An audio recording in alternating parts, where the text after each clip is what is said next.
And now, the time fight fans all across the globe have been waiting for. It's the MTMV main card with your man, the Voyze. As always, in the opposite corner, my mano y mano, my verbal sparring partner, none other than the Iron One from the south side of Philly. I'm from North Philly, brother. North Philly. So flip North Philly on his head, and you got Iron Willdris Ruffin. What's going on, Ruff? I'm here, man. I'm here. Center City, man. Center City to be exact. Shout out to my family down on Mount Vernon Street and downtown Philadelphia in general. I'm excited, boys. We got some good things. Let me give you your intro properly, because I see you with your fly pink shirt on. Ladies and gentlemen, it take a real man to wear pink, by the way. The man, the myth, the legend, the man with his own T-shirt, boys. It's Smoke O'Clock. You already know what it is. Now, we're a little late for Smoke O'Clock, but I promise you we're working on it. We got y'all. Boys, let's get into these KOs a little low. Yes, sir. Now, boys, this weekend, we saw a number of bad stoppages, literally in combat sports in general, including the KSI versus Fournier and the controversial Rolly Romero win over Ismael Barroso. Voyze, I gotta ask you, what do we make of these controversies this weekend, and how does this ultimately affect the fighters moving forward after a loss like that? What to make of it is that we are all human, and there are a number of industries. I work for one in particular where we make our money because people are human. So I get paid to go back and clean up the mistakes that other people make. It's unfortunate. What's worse is that many of the commissions haven't gotten with the times, haven't done the things that they need to do in order to help offset our human errors. In every sport imaginable, probably even in baseball, which is dumb because it's slow as dirt. Let me stop. It is needed in certain circumstances, situations. But I'm speaking about this novel thing called replay. Like, it's there for you to look at and dissect and find out, hey, what happened? What took place? Did what we thought we saw happen? Or was it something else? I will say this regarding all the errors that were, because obviously the issue with KSI, that was just crazy. Where does he move forward to? He moves forward into a bigger fight. Now, granted, with the beautiful elbow that he threw, because I thought he tried to throw a shot. No, he followed all the way through with said elbow and made sure that he was catching them right on the point. He needs to be fighting MMA soon, because that was a beautiful elbow. He can use that, or Muay Thai. If you want to pick a Muay Thai boxing, you can use all 8 points. Use your knees and your elbows. But that's what he goes on to. Some of the other fighters did not fare as well. I'll say this though: salute to the France MMA organization, or I should say the regulatory body, because on the Bellator card, there was a no tap. I mean, the guy, he was in a submission and it was, it was tight or whatever. Well, he didn't tap. He didn't even look like he tapped. He didn't say anything. He was nowhere near out. And they stopped the fight. Fight was done. What happened? France went back. They looked at it and said, you know what? That was wrong. Rendered it a no contest. I mean, if everyone got on the same page and did something like that, the sport would be in a better place. What's worse, though, is that there are commissions like Nevada that have it in place and still get it wrong. But that's because of Robert Byrd. And the Byrds, they should have a lifetime supply of free tickets to get into fights, because that's the only place they need to be in a fight, is sitting in the stands. They do not need to be in an official capacity, because they jack it up every time nearly.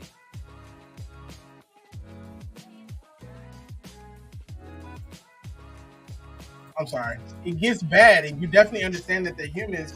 But the one thing you always still have to realize is one loss can put these fighters literally into a tailspin, and a lot of times out of the rankings that they need in order to compete. And when you look at combat sports in general, such as Bellator, MMA, sometimes those fights can be literally the end of their career with another loss. So shout out to everybody who literally has to referee. I definitely know friends in the past who've done it, and they say it's definitely the hardest thing that they've ever done. But it was definitely the number one trend over Twitter this weekend. Now, moving on to something else that has been trending on Twitter today, in a deal that has been buzzing for some time now. Francis Ngannou has signed a major deal with PFL that is bound to have ramifications for the sport in general. Now, the deal essentially gives everything Ngannou has wanted and more, and it also helps his opponents by guaranteeing a $2 million minimum purse for each fighter. Now, Ngannou on the deal stated, the past few months have been a very interesting time to understand and see the landscape, but I'm very excited about this deal with the PFL because they basically showed what I was expecting. They didn't just show up as a promotion that was looking for a fighter, but really came as a partner to see the value that you have as a person. Now, we already know Jon Jones was not far away watching. He literally hopped on Twitter and stated, calling yourself the baddest on the planet from across the street? Who does that? LOL. To which Ngannou, of course, responded, then cross the street. Voyze, what do we think about this deal for Ngannou? It still allows him to box. He talked about some of the things that he's wanted to do. What does this do for the sport in general? And what does this also do for the Jon Jones fight that many were also wanting to see? For the Jon Jones fight, it deads it without him crossing the street, which Jon just signed a new 8-fight contract, which he's never going to fulfill. It means that this will go down like Khabib and Tony Ferguson, like Anderson Silva and GSP, like Fedor and Randy Couture, as great fights that we wanted to see that never happened. That as far as that's concerned, it's done. As far as Francis is concerned, that's right, Times. Cross the street then. As far as Francis is concerned, and as far as major draws are concerned, this really changes things because this is the second time this year that the PFL has not only brought in a major talent, but they made them a part of the business. So someone that I thought of immediately when this happened was Conor McGregor. Conor has been trying to get a part of and claiming to have a part of the business forever. And the UFC was like, no, you're not getting it. We're not giving up that control. And I understand because of the way that they do things. The more control the fighters have, the less they have. And the more control the fighters have, the less money they have. So I understand their perspective because of how they structure their business. But this really can change and shake up things, especially if some of the things that are being bandied about happen. They said that PFL was in talks to buy Bellator. I don't know how true that is or is not. I know that Bellator is looking for a partner to come in and kind of help with things, but it sounds that they want to keep the business. But DAZN's going to buy Bellator when DAZN first launched in the US. So I guess for the right price, it can be had. And that will be a major coup for the PFL because you now get some top level fighters and not just top level fighters, some of the best fighters that are out there. You know, the Bellator has an arguable claim as far as being having the top fighters in a number of different weight classes. Like that is like, you know what? I don't know if they fought. I don't know if Islam and Usman Nurmagomedov fought. I don't know who will win. I know they wouldn't fight each other because they're out the same camp, but I don't know if Sergio Pettis or Apache Mix fought Aljamain Sterling. I don't know. So, Yaroslav Amosov, I mean, the list goes on and on, but they got about 3 or 4 of their champions that could face off against the UFC champions, and they could possibly win. So if PFL was able to obtain Bellator, again, major coup for them regardless. This changes things because if you show that I can bring business to PFL, PFL wants to be in business with you, not just have you in their business, but be in business with you. It'll definitely be interesting to see how it changes the landscape. I mean, when you look at his interview, some of the things he talked about was PFL Africa. Talking about facing Deontay Wilder, Anthony Joshua. He said if it was up to him, those will be one of his first opponents moving on. And he even stated if there's a way for him to get that John Jones fight done, he wants to get it done. So it seems like PFL is not only allowing themselves to open up for more opportunities, but they could be setting the precedent for future fighters who may be looking to come there and signing those big names. Now, you just brought something up that, or I should say something just came to my mind, a flash of genius. Again, the UFC does not really operate like this, and I don't see this happening, at least not while Dana White is a part of it. But with PFL and UFC both being on ESPN, if a co-promotion could be done, but the UFC doesn't co-promote. They've said forever they don't co-promote. The only time they did anything of that nature was way back in the day when they were not the #1 organization, and they sent some of their fighters to Pride. But then a couple years later, they bought Pride. So, well, we would definitely keep an eye out on it. And you already know the main card is going to give you the breaking news as it comes in. So make sure that you stay tuned. Now we're going to take a quick break with our sponsor, Ozell. But when we come back, Devin Haney's back, and he's taking it personal. Katie Taylor's looking to make history, and the Voyze's marquee matchup. I don't do it like how folks supposed to do. We'll be right back. It's not just about the love of the game. It's about dedication and commitment through the process and the patience to endure. There's joy in reaching your goals and peace in knowing you've done all you're supposed to do. Ozell brand. It's not just a brand, it's a lifestyle.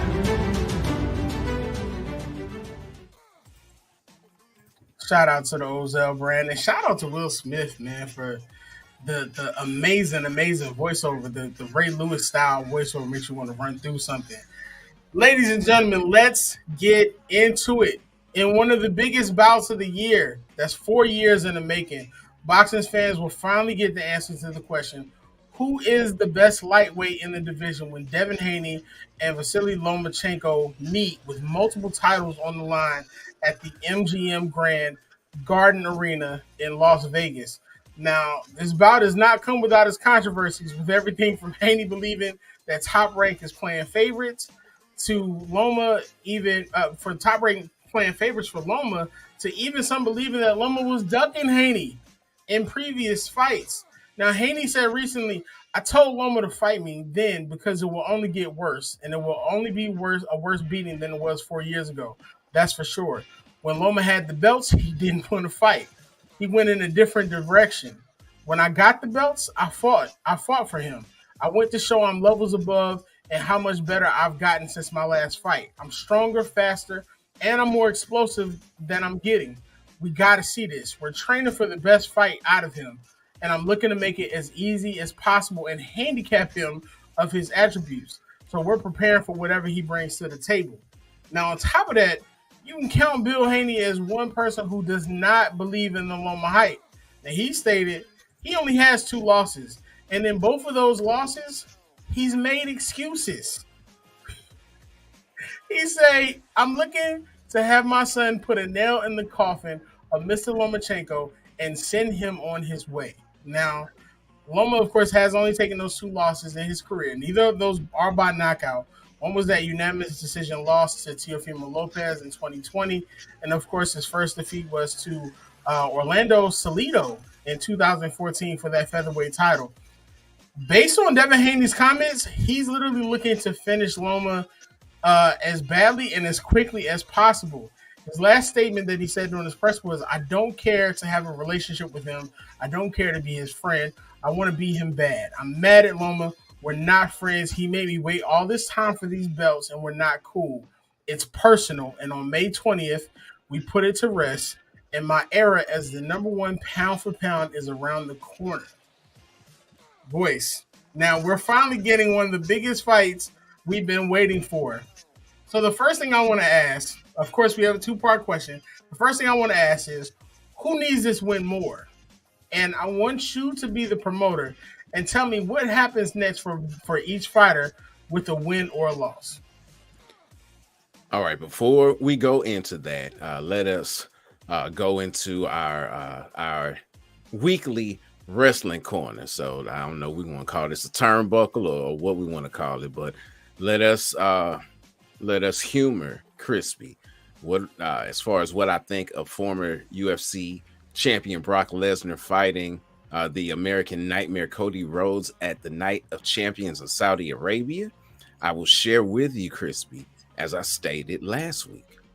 I think that it will be wonderful for the fans. I think that it will be wonderful for the sovereign nation of Saudi Arabia. And that's what I think.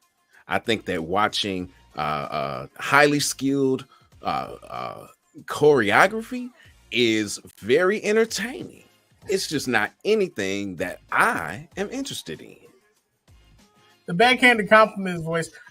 Crispy, I'm gonna give you a real answer. Backhanded compliments. It's the truth. I heard what you said about the choreography. Yeah, it's beautiful. I like watching stunt choreography. Sometimes, like at Universal Studios and stuff like that. And I know that they, I forget where they do it, but doesn't one of them do something at one of those studios? Or they used to, at least. Impact, Impact Wrestling used to, but I don't know if they ever do it. Yeah, so WWE actually still does their amateur wrestling there too, also, but that's different.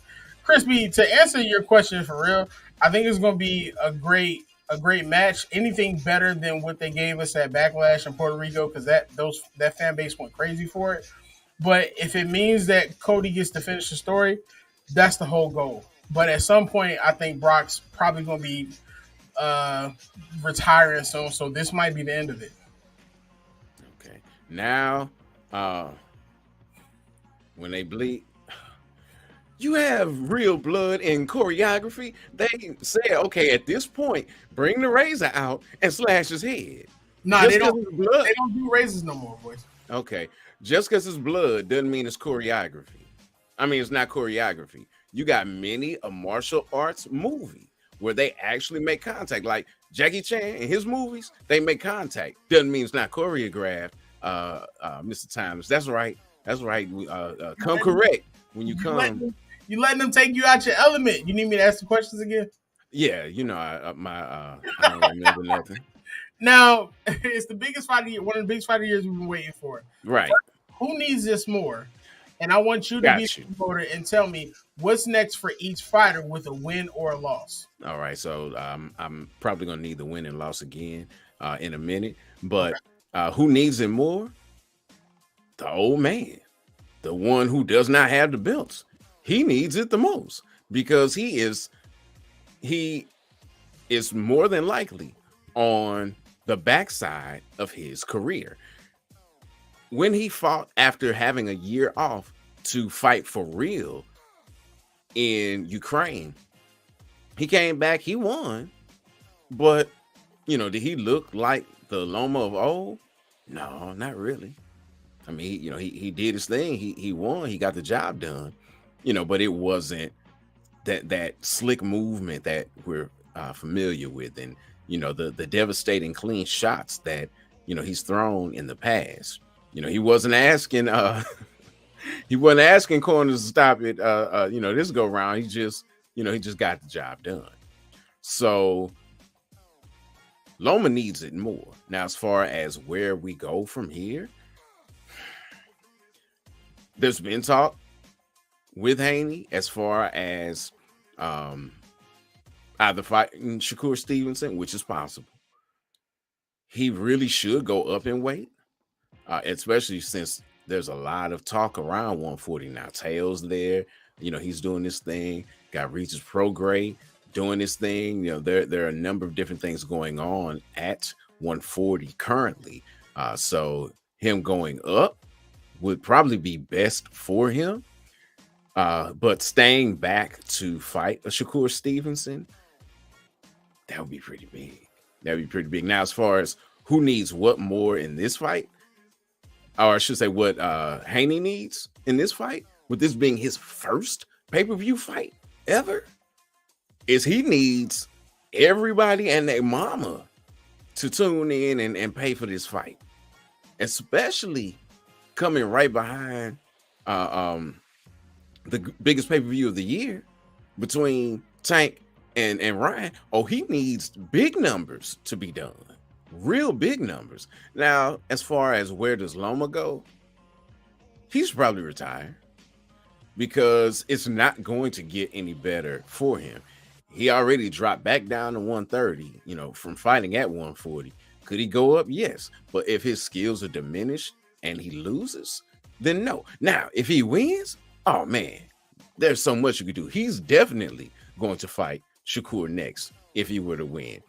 He may decide to go across the street and play with Tank. That would be a huge fight and a very dangerous fight. But if he is successful over Haney, that's just the kind of fight that you need. That's a cash out fight. It's like, yeah, let me retire after, I get this bag.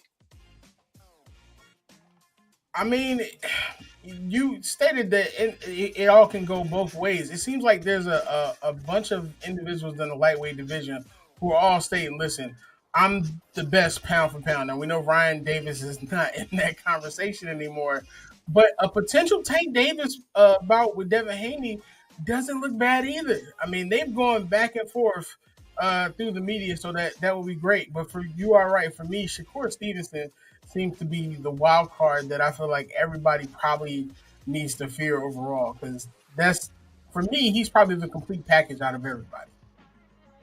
Absolutely. We'll see what happens. That's definitely going to be exciting to see. That's going to be Saturday. The ramifications for that is going to be huge. Make sure you follow Voyze on Twitter, because he's going to have the feedback and the sarcasm coming along with it.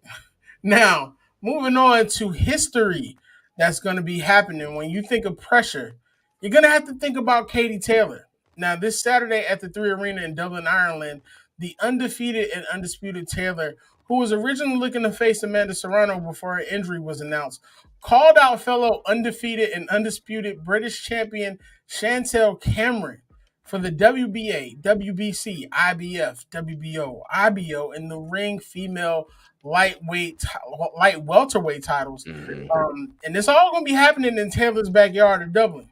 Now, this is going to be Katie's first fight in Dublin since her amateur days in 2016.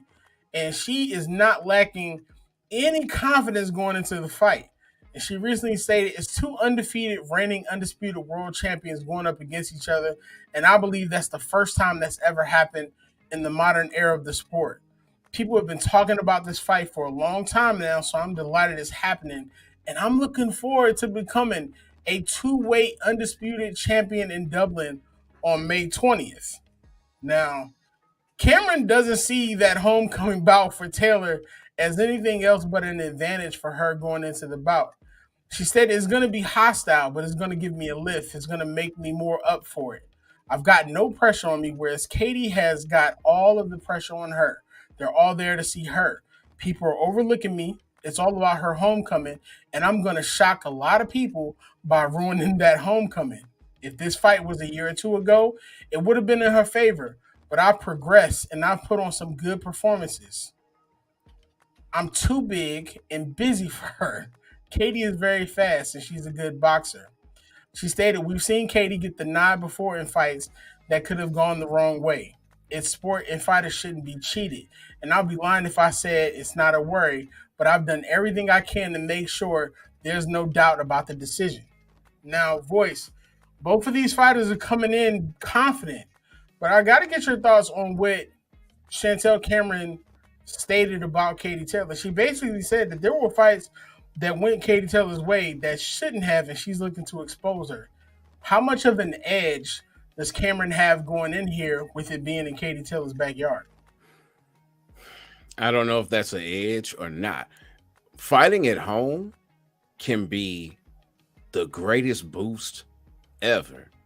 You know, you literally feed off the energy of the crowd. You know, they get behind you. They scream at every shot of yours that lands. You know, you get that rub. Even for the judges, you know, the opponent lands a shot. You know, you don't hear anything. You know, when you land a shot, though, the hometown person lands a shot. You know, it's like, you know, and we're all human. So I don't know if it's going to be a benefit or a challenge. We won't know about that until they step between the squared ropes. I mean, squared between the ropes and into the square circle. That's when we'll know whether it's an advantage or a disadvantage. Now, if there is any disadvantage for Taylor, it's that she's got a lot of pressure on her. You're undefeated, okay? And that's pressure in and of itself. You're undisputed. That's even more pressure. You're fighting at home in front of your family and friends and the people coming at you for tickets and you know, appearances and things of that nature. That's a lot of pressure. Including the fact that one of your biggest backers, Conor McGregor, has just entered into an agreement with Matchroom Boxing to push his beer, which anyway, we'll just leave it there. So you've got all of those things happening. That's a lot of pressure, or that could be a lot of pressure. And that could break her, that could make her. Where Cameron, she's coming in with nothing to lose. Oh, also, you got the pressure of Taylor coming up in weight. She's never fought at 140 before. Where this is where Cameron holds all the belts. Cameron has nothing really to lose. Nothing to lose, because if she loses to who is considered the greatest boxer right now, everybody else has too. Make a great point. And then the one thing about it, you got to remember, Cameron comes into this bout with a 3-inch advantage in both height and reach. And she's fully prepared. So it's going to be interesting to see. Make sure that you tune into that. Also, that's going to be at the 3 Arena in Dublin. Now, in a bout that was intended for UFC Charlotte, this is going to be another great bout. It's 2 veterans of the UFC Women's Strawweight division. They're going to be meeting in the main event of UFC Fight Night 273. Mackenzie Dern is going to be facing Angela Hill. Now, Dern is ranked 8th in the division, and she has not fought since last October's majority decision loss at UFC Fight Night to Yan. So she's looking to bounce back after losing literally 2 of her last 3 bouts by decision. Both of those losses come in the main event, and this is her 3rd main event. Now, she's hoping to bounce back and make a statement, but she stated that a lot of this had to do with the things that were going on outside of fighting. She said, I think that with Yan, I was so frustrated because with the divorce and everything, I was so focused and I wasn't letting anything get to me.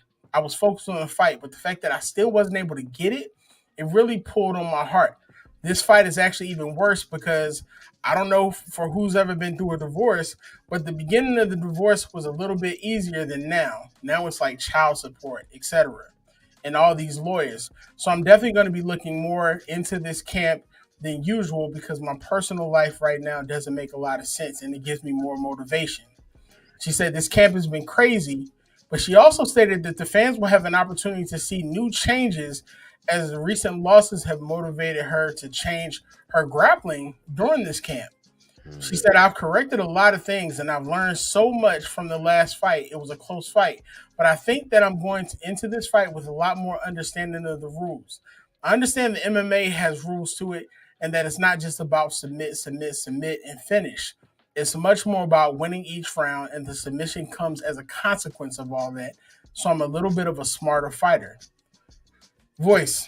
I mean, she's coming into the bout dealing with all these things outside of the bout, and she's changing up her grappling.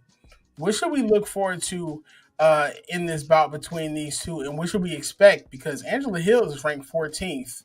A win over Dern could catapult her into that top 10. I don't know if it catapults her into the top 10, especially with how she's been. I mean, now she's won her last two, which is good. She needed some wins. Did she win her last two? I know, or Dern won her last two. One of them did. Dern lost two of her last three. That's right. Yeah, that's right. She's 3-2 with yeah, you're right. Okay, so Hill's won a couple. She's needed the wins, definitely, because she's lost a lot too. Like those, she's on I think on 2-fight win streak, but she had lost like 3-4 fights or something before that. And granted, the fights have been close, and the UFC likes her. She's one of the fighters who you'll see on the desk as well. But she really needs a win in order to keep fighting. Like they may give her a fight or two because she does have name recognition value. That she is going to bring it whenever she comes into the cage. So she may get a fight or two more. However, for her to really be serious about this, she needs to win. Now, does she need to fix her grappling? Yeah, because she's a striker, and this is a striker going against a high-level jiu-jitsu black belt, someone who is known to just snatch up a submission in a heartbeat. What doesn't bode well for her is that this is over 5 rounds. So she's got 25 minutes to work on getting her down and getting a submission. That's a long time. And Dern's striking has gotten better. Has it gotten good enough for her to really stand with Hill? I don't know. We'll see. But the fact that she's got improved striking and has 25 minutes to get things done. And here's the thing that Mackenzie does. Mackenzie has a smothering offense. So she's going to press the pace. Hill has a good gas tank and is going to get put to the test because Mackenzie is going to keep coming forward the whole time, pressing the action, pressing the issue, trying to make the fight. So there's a lot going on, and it's going to be interesting to see how things play out. Hill's got a lot against her in this fight. I'm surprised that the odds are as close as they are. I mean, Hill, when I looked at it, she was like 155 underdog, and Dern was on like negative 155 favorite. So it's very close, but we'll see how things take place when the pin drops, cage door locks, the thumbs go up, and they start the clock. Definitely. And the one thing that you have to remember too, also with Dern, excitement stays in her bouts. In her 10 UFC bouts, she's been awarded the performance of the night 3 times and fight of the night once. So UFC 273, that main event, win or loss, is going to be an amazing event between those two. Definitely make sure that you tune into that also. Now, finally, in this week's Voyze's marquee matchup, we have two of the best fighting for the WBA junior middleweight title. And I'm shocked because usually the Voyze's marquee matchup is not a title fight. So Voyze, tell us what makes this fight so special and why is this week's Voyze's marquee matchup? Well, the reason it's the Voyze's marquee matchup is that even though it is a title fight, it's kind of buried on the card that it's on. This is not the co-main event for the Taylor Cameron fight. There's another fight above that. Some guys fighting for like an IBO title. It's like, okay, ooh, the IBO, they're really trying to do some things, but it's like the WBO back in the day. It's like, okay, yeah, I'm there, but are you there? Anyway, so because it's not the in a marquee spot, that's the reason why it's the Voyze's marquee matchup. You have you have Harper, who right now looks like she's me, and the first lady, Cecilia Brækhus, which looks like she's Willdris. But no, that's not the Voyze. Neither of us are ladies, I am not that pale, and regardless of what Willdris says, he is not nearly as pretty as the First Lady is. Anyway, this is the Voyze marquee matchup because of Cecilia Brækhus.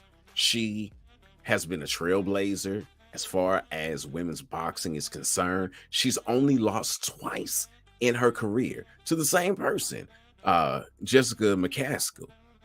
Now she's moving up in weight for the first time. She's 41. So for her to move up to 154 right now is, no pun intended, it's big. It's big because she could have and probably should have been fighting at this weight class a while ago. So you have her coming up in weight to face Harper, who is undefeated, who has knocked out about half of her opponents, who, knows how to fight. So it's going to be really interesting to see, one, can Harper, can she do what she needs to do in winning the most notable fight ever for her? And for Brækhus, it's like, can she turn back the clock? I mean, now granted, again, she's been winning. She won her last fight at 147, but to regain a title and to do it at a higher weight class at 41 years of age, that would be huge. That would be, legendary. That would be, okay, that feather in the cap to ensure that you're going into the hall in Canastota. So that's why this is a Voyze marquee matchup. This will either be the passing of the torch or one last hurrah. Which one of those two, we don't know, but with either one of those happening, is going to be notable and memorable. That's awesome. Now, Voyze, I think Alicia Baumgartner would have a problem with what you said about Terry. Oh, you're right. Yes, that's right. That's the only person she lost to. You're right. Because when I said it, I saw your voice. I saw your face change. Like, wait a minute, did I mess up? Yeah, that's right. I forgot. Alicia Baumgartner. Forgive me, Alicia. In 2000. Forgive me, baby. I'm sorry. PKO lost in 2021, but she's gotten 2 straight wins since, so she's definitely on a mission. That's the Voyze marquee matchup for you all. And ladies and gentlemen, we have prepared you for this weekend's Boast of Combat Sports. Make sure you're following the Voyze on Twitter because Voyze is scoring the cards. He's doing everything. Thank you for watching. Smoke the Clock Tuesday every 7. Oh wow, I did a voice. Tuesday night, 15. It's Smoke the Clock with me and my amazing host, The Voyze. Voyze, give us your final words, sir. Not much else going on this weekend as far as fights are concerned. I am looking forward to seeing all of the events that are coming up. And hey, the main thing is to keep the main thing the main thing. Well, this is the main card, but the main thing is Jesus. Well, I feel like we should end it there. Ladies and gentlemen, thank you for always being a part of the main card on Tuesdays. Make sure that you like, share, and subscribe. You can catch us on all of your podcasts. Make sure you check out the team, MTMVPN. We got everything that you want, everything that you need. Merchandise, shows, shorts, reels.